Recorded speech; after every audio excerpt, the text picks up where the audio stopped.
I have the distinct honor of getting to sit with my new friend, DeAnne Carpenter. This interview was really, it just was so meaningful to me. At the beginning of this year, I went to a retreat. I walked in tired, exhausted, and really just on the verge of not wanting to move forward in ministry because I was too tired. And I got to be a part of their organization for the women, which is called Refuge Wild, where Deann and her husband have cultivated just the most beautiful space. And so I can't wait for you guys to listen in. This is such a meaningful conversation, and I think it's really going to bless you. Join me as I interview my new friend, DeAnne Carpenter. Welcome back to the Dreamers to Doers podcast. I am really honored and privileged to get to have my sweet friend Deann with us today. And this is a fun fact. I kind of start, some people I interview, I don't really know that well. And honestly, we don't know each other that well. I mean, we were thrown into a really beautiful situation. And I feel like you're a soul sister and we do know each other because I love the gift of God in your life. But wow. I just felt like, okay, fun fact, that's where I was going, of how we met. Amy, my friend who told me about this amazing, obscure place that we were going to go to. I had no idea. And it was this beautiful place of refuge, which is actually what it's called, which could not be more perfect. Refuge Wild, which is for the women. We came together at this retreat, and meeting you for the first time, you just kind of welcoming us all in. We're all deer in a headlight sitting there at that table. Like, what are you about to do?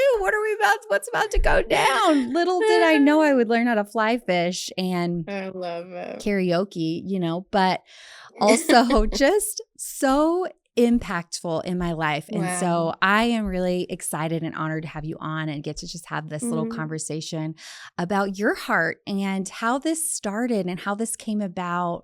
And so if you would, I gave the snippet of how it impacted my life, but if you would just share maybe more specifically, what is Refuge Wild and how that kind of got started? Absolutely. Well, first of all, thank you so much for having me on. Yes. It's a privilege and a blessing. Honestly, I wouldn't tell the story the same way that my husband tells it, but Refuge really happened out of a necessity of something we needed for ourselves. Wow. We were working in the church world, and it's busy, and the call is great, just like anything that people do when God gives them a dream, you know. And we watched some people around us, leaders, a leader in particular, and watched him go through some burnout, honestly. And I think it was kind of a wake up call for my husband to really press into some outlets to do some things that he really loved to do. And so he started fly fishing more frequently, fly fishing with people in ministry. He would have them out, and we were pretty, I would say, surprised by what would happen, how restorative it would be for just a couple days to be on the water and good food and fishing and great conversation and just connection. And it was a surprise at the renewal that would happen. And I think after a while, Brian was like, gosh, I think we're really on to something. There are places to go for burnout, but there's not a lot of preventative burnout options. And so we started really looking at the statistics with Barna Research and realized, like, gosh, leaders need some place to go. They are often lonely and isolated, and the call of God on our life is difficult and hard. And we just wanted a place, specifically the word the Lord gave me was in Exodus 17, when Moses, it's a familiar story to most of us, but Moses is in a battle, and when his staff is raised, they're winning the war. But it says that he grew tired. Ugh, it still chokes me up. And he needed people next to him to help raise his hands up. And I felt like that's what the Lord said, just create a place for leaders to come and sit. And would you hold their hands up, in the midst of the wars they face, family wars, marriage wars, just spiritual wars, all the wars that leaders go through, and just provide a place of rest and reprieve and safety and play. And that's all we had to do was create space. And yeah, it's been more impactful than I think we ever thought. Yeah, so we have men and women come to our retreat centers. We've got two locations, one in Wyoming and one in Montana, and we just offer different outlets for rest and reprieve, because rest looks different on everyone. There's no one way to do it. And so sometimes that looks like connecting people back to creation through, like, snowshoeing or fly fishing or horseback riding or walking or massages. And sometimes it just looks like sleeping in with an extra cup of coffee and good conversation around a fire pit. And so we really just make space and let the Lord do what he wants to do. That is so powerful. And it's incredible to hear you share the vision that you got, and me having been there and walked through that, seeing that is truly what happened in my life as I went there, which is so powerful that you're like, hey, only God could create that, where, hey, he dropped this vision. And, because we're all about, how do we get the brand? How do we make sure people understand, what God's put in our heart, and make sure it's marketed correctly? And wow, how incredible that the presence of the Lord, and just saying, like, I just needed to create this space for what the Lord wanted to do, and knowing this isn't about what we're going to conjure up for them.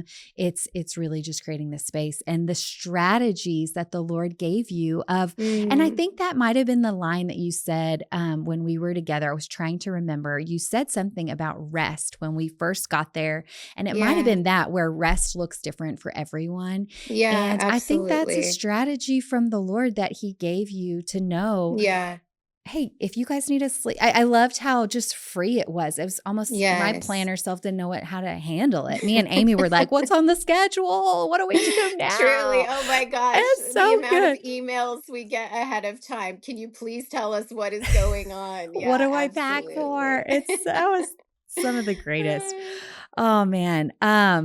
So, okay. And let's take it to this, because just even talking about the way this came about, and how I feel like you guys just, I love your humility and your open-handedness of how this came about. And even the way you were when we were there, I just felt like you were just so willing to create the space and allow the Lord to do what he wanted to do. And so how would you say, in kind of our hustle culture, where the world is really pressing that on people, starting organizations, starting businesses, you guys are on your own doing this. You're pioneering something that someone else hasn't done.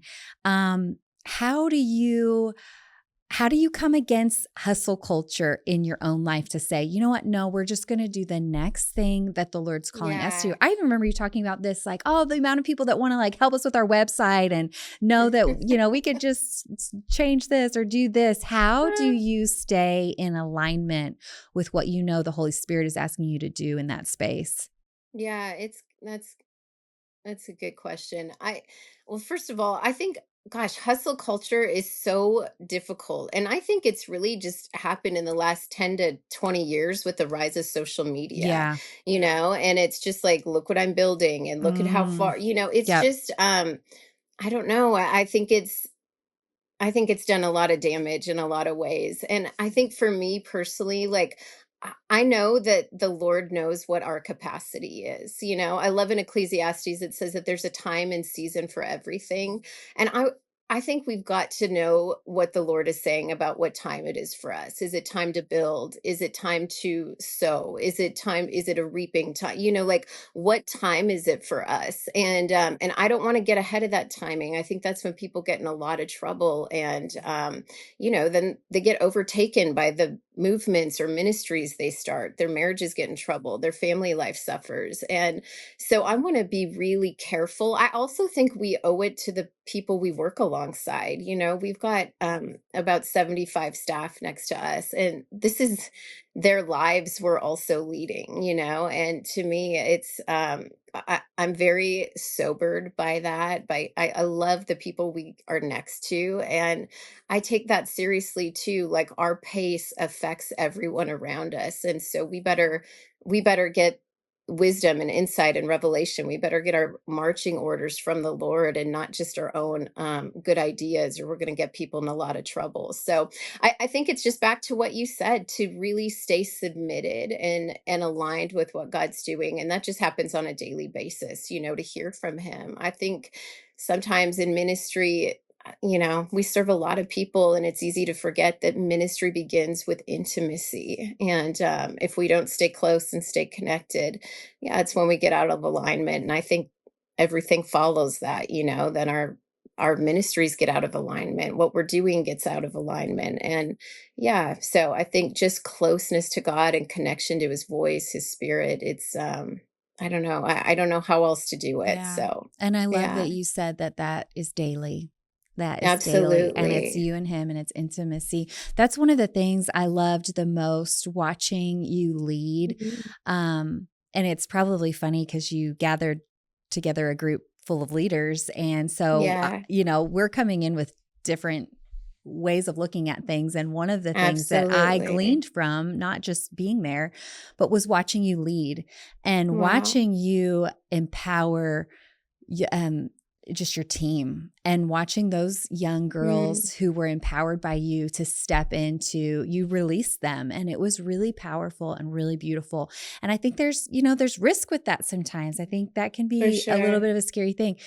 But I watched you empower them to step into their calling and operate Yeah, in their gifting. And I was thinking about the like birds that fly in a V, and there's the one in the front, and I'm yeah. always like, oh, okay, that's what leadership looks like. And then this, I heard that, I don't know where I heard this. I'm sure on the geographical channel or something, but actually it's not, which makes a lot of sense. I'd never thought past this, but that first head bird that's at the Yeah. point leading them actually rotates out. Like the birds Wow, all that's good. rotate. And I think even in our culture today, where there's a lot going on in the church, like the church body, with leadership, that I Yeah. think that's a really powerful thing to remember about Mhm. the people that we're leading is, hey, we don't, of course, we're called to be out front. We're pioneering this organization or Mhm. this vision, but empowering those around us to actually step in and lead Yes. in the spaces that they're Yes. called to. So there's not always just this one person out front, one person out front. I think that's just really powerful. I loved watching that Wow. on your life. And I just wonder how could you encourage someone who's maybe leading a team to do that? Yeah. Like that's not an easy thing Yeah. to do, to Well, cultivate. yeah, and I just think it's more fun that way, Like Yeah. I've played on teams my whole life. I was not motivated by individual sports.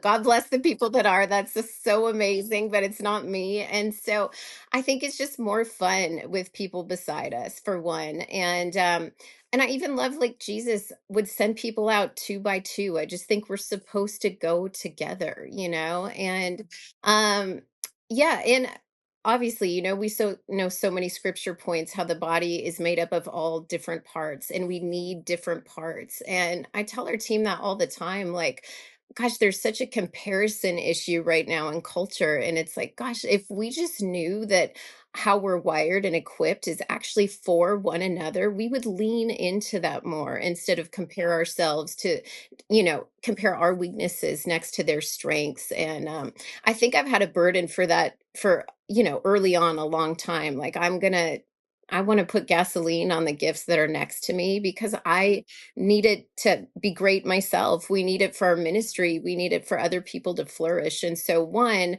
I don't feel intimidated. I just know what they have is for me, and what I have is for them. And so, secondly, I I just think, like, we're all anointed so differently. And I love seeing people's gifts in action. Like, I think it's actually so beautiful.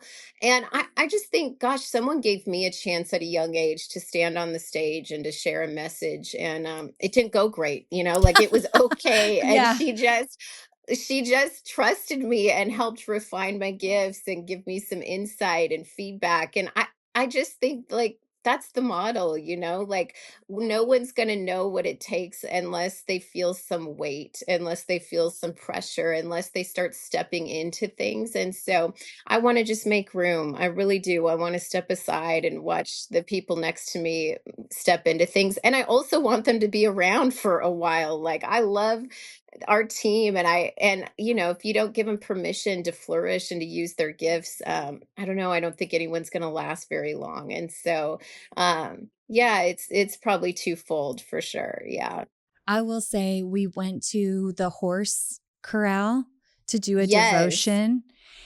And, I was in the beginning, I'm like, I don't know, what are we going to do here? Like, I don't know about this whole thing. I don't know these people. I don't We even know what get the it. We're Lord out has. west. We out here in the middle of nowhere, fly fishing. And then, man, it was so unexpected, just what she shared. Yes. And hopefully I can tell her someday, but just what the Lord ushered into my life through what she Yes. shared. It was very simple. Wow. It was very short.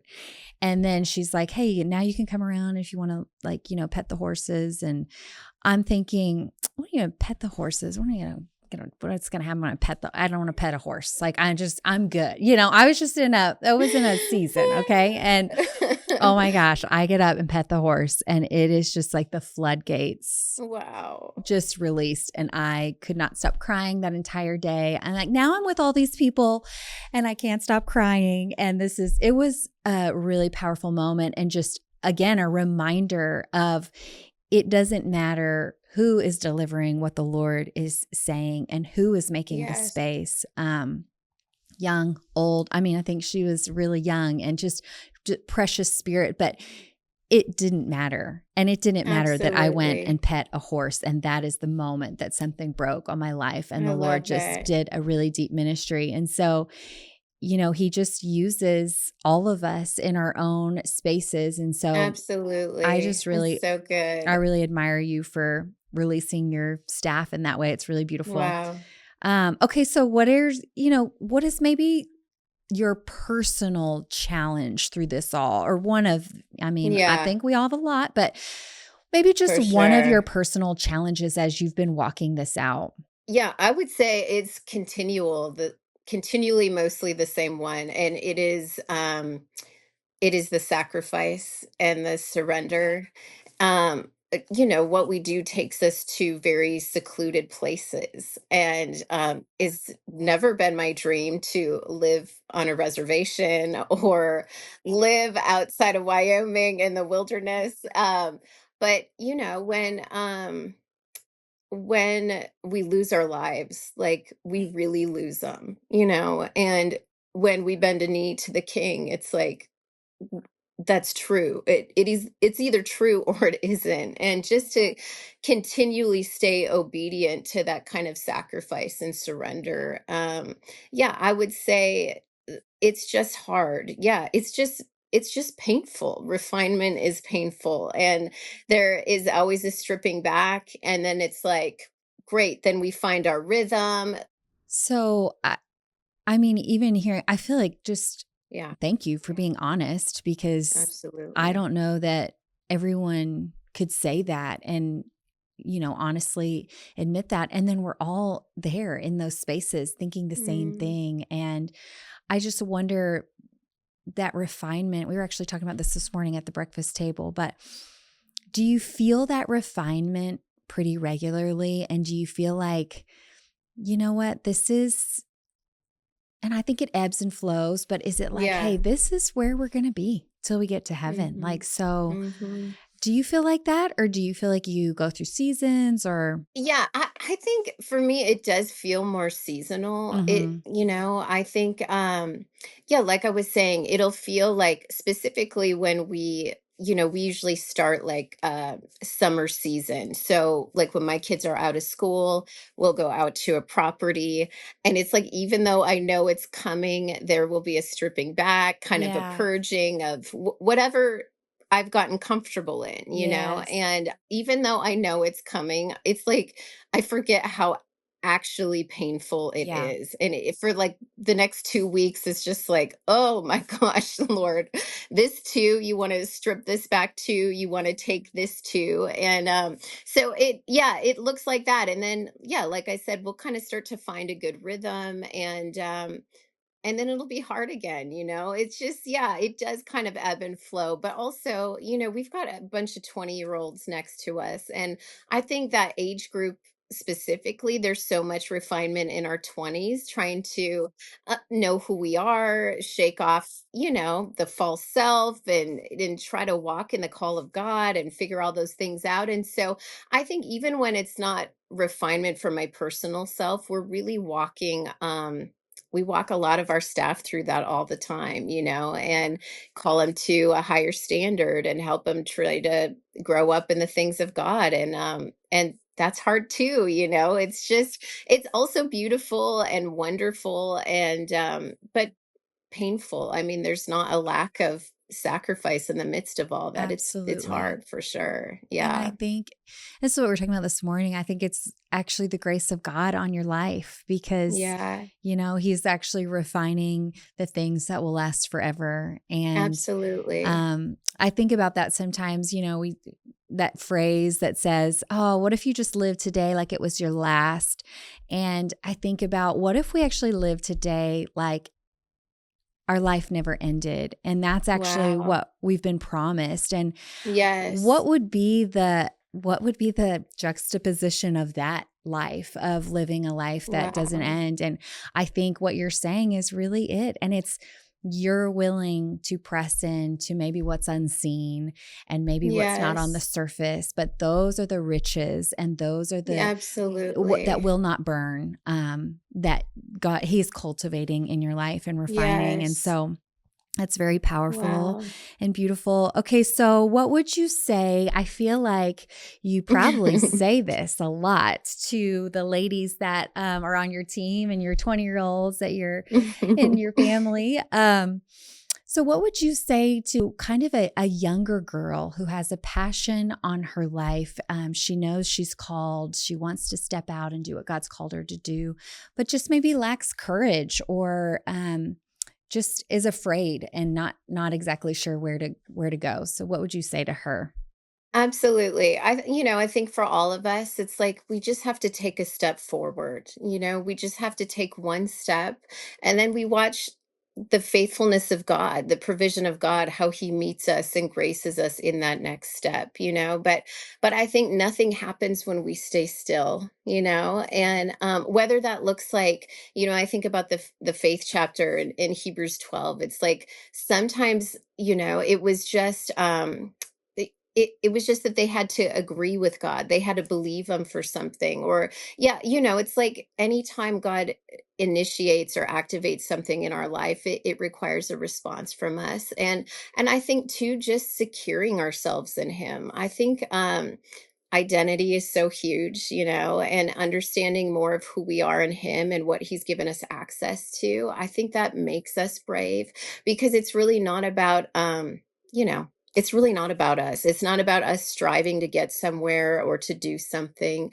It's about walking with him, co-laboring, co-partnership, connection. And I- again, I'm sure there's other ways to do it. I just wouldn't know how. It's like, Yeah. unless I have a word from the Lord, unless the Holy Spirit is speaking and strengthening me, like um yeah, I don't know. I just have no business otherwise doing what I'm doing. And I think too, a lot of times, like, God just works with our willingness. Like, I think we think like he works with our giftedness. Like, Mm, yes, like he grows that, but it's really the first thing he works with is just our willingness to step out, to take a yeah. step and do something. Yeah, That is absolutely. powerful. He works with our willingness. That is a Yeah. powerful Mm, thought, because it's true. 'Cause we're like, oh, yeah, he wants to use the gifts on our life and he created us Yes, for right. this way.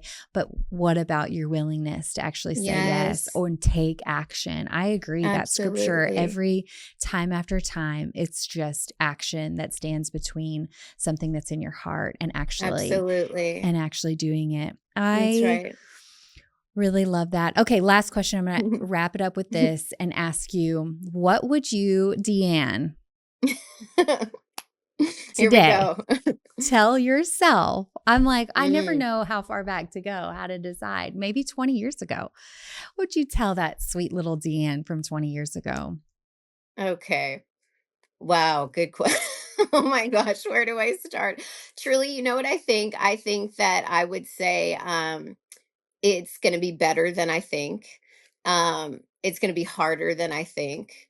There's going to be more grace than I thought. Wow. It's just Yes. there's going to be a lot of good surprises along the way, and yeah, just to enjoy it, enjoy the ride, enjoy the process. Like I think sometimes as like visionaries or dreamers, when we're always thinking forward, you it can be hard to just enjoy what is, and dreams come in stages. It doesn't happen all at once most often. And I just think to enjoy every season, like I said, sometimes we're going through it or it's a refining season Sure. and you look back and you go like, gosh, there were some really sweet things in that season. Like I wish would have been more present and available to receive them, to enjoy them. So Yes. I think just enjoy. I think just like relax a little bit, Yes. like just I love relax. that. Like Oh, it's gonna work out. Like God is good. He's gonna meet us. There will be provision. There will be enough for the things that we feel are lacking. And